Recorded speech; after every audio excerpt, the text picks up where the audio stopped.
Stigma Batak.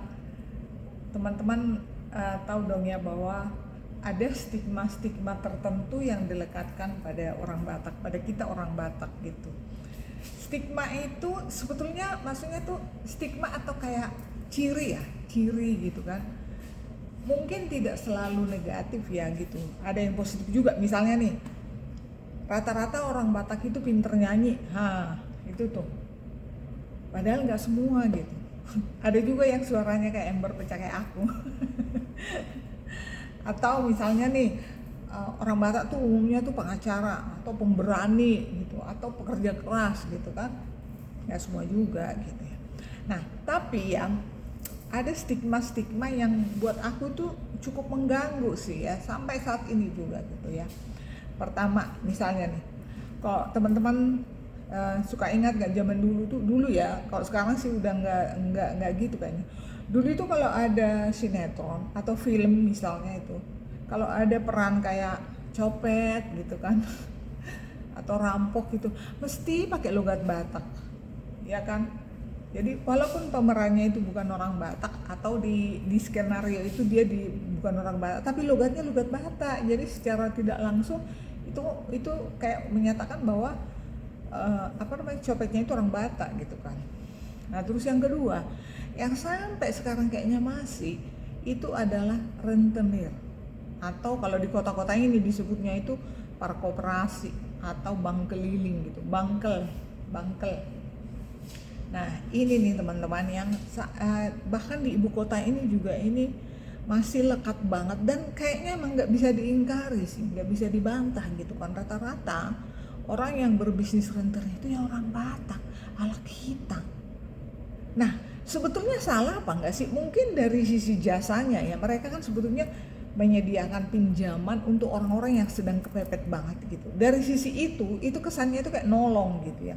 Tapi dari segi jasanya yang bunganya astaga, ada loh sampai 30%, gila nggak sih? Gila. Kalau dibandingkan dengan pinjol-pinjol sekarang ya, pinjol-pinjol sekarang itu rata-rata katanya sih paling tinggi 10 sampai 15 lah gitu. Itu pun dia dipecah ininya kan gitu. Kalau ini bayangkan 30%. Jadi misalnya nih, kamu pinjam uang dari rentenir 1 juta. Bulan depan lu harus kembaliin ke dia 1.300.000. Logiknya di mana gitu loh.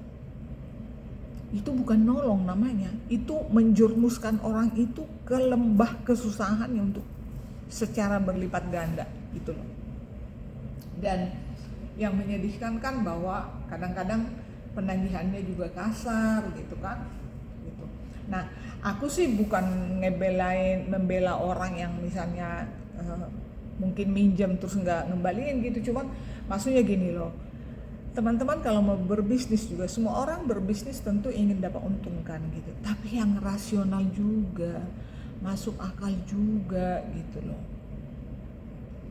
Jadi rata-rata emang yang aku lihat ya, rentenir itu kaya gitu ya, pengen cepat kaya. Ya siapa sih yang nggak pengen cepat kaya gitu, tapi caranya nggak gitu. Dan impactnya ini ya, kayak semua orang Batak kayak gitu. Aku ngalamin, aku dua kali ngalamin kayak gitu. Jadi pertama dulu pertama kali aku ngontrak di Depok ini ya kan, tahun 90-an lah gitu ya. Terus ada tetangga aku datang minjem uang ke rumah. Ya karena mungkin dilihatnya aku kerja gitu kan, terus si tante ini pasti punya uang lah gitu. Jadi aku ingat banget waktu minjem cuma 100.000. Ya tahun 96 100.000 kan lumayan ya gitu. Mungkin kok sekarang 1 juta lah gitu. Nah, aku kasih, terus makasih ya tante gitu, 2 minggu lagi aku balikin ya gitu. Oh iya. Nah, terus ini pertanyaannya ini yang bikin aku bingung, balikinya berapa tante gitu. Ya aku bilang lah ya 100 gitu, aku nggak ngerti. Nah terus dia sebutin lah, oh kalau ke Ibu Sianu, dia nyebutin nih nama seorang ibu yang tentu saja halak kita. Ada memang orang Batak di situ juga, di lingkungan itu. si ibu ini udah lebih lama di sini, udah lebih senior lah gitu kan. Jadi aku waktu itu masih baru berkeluarga, ya si ibu ini anak-anaknya udah pada mentas semua gitu kan, udah opung-opung lah gitu kan. Dibilang kalau sama si ibu ini sekian persen gitu. Persen maksudnya apa? Aku belum nyambung ini, karena jujur aku misalnya walaupun berasal dari kampung ya gitu, dari nggak pernah tahu konsep rentenir ini, nggak ngerti saya tuh. Ya orang tua kita mungkin tahu, tapi kita kan nggak tahu gitu kan. Nah setelah aku berkeluarga lah, lalu tinggal di perantauan ini malah aku tahu gitu. Nah terus setelah itu aku pindah lagi di tempat yang baru juga kayak gitu. Ada tetangga aku datang mau pinjam uang, aku ingat banget 250.000 mau nambahin beli ongkos anaknya, kebetulan dapat kerja di Kalimantan waktu itu. Jadi tante tambahin dong, aku pinjam uang tante, bulan depan aku balikin gitu. Nah aku kasih, pas mau balikin juga gitu, berapa tante aku balikinnya katanya. Aduh kenapa ya, jadi emang apa ya, jadi kayak orang tuh mempersepsikan kalau orang-orang Batak itu pasti minjemin uang itu ini diputer, apa sih istilahnya, jalanin uang gitu loh. Padahal kan nggak semua kayak gitu. Nah kayaknya sampai sekarang masih banyak sih, aku sendiri ya ada beberapa yang aku kenal lah, kerabat yang emang kerjanya itu gitu loh. Nah yang bikin sialnya menurut saya ya gitu, tidak selalu uang yang diputer ini adalah uangnya si Hala Aita ini, uangnya Hala Ion. Malah ada kerabatku tuh kerjanya kayak gitu ya, tapi yang diputer ternyata bukan uang dia gitu loh. Jadi ada pemilik modal dan itu toko agama. Nah, padahal kan yang dicap orang sebagai rentenir atau bank keliling kan dia yang jalanin aja. Jadi memang dia setiap hari ngutip gitu kan. Nah dia dapat lah berapa persen gitu, tapi kan tetap aja sih yang punya uang lebih banyak dapatnya.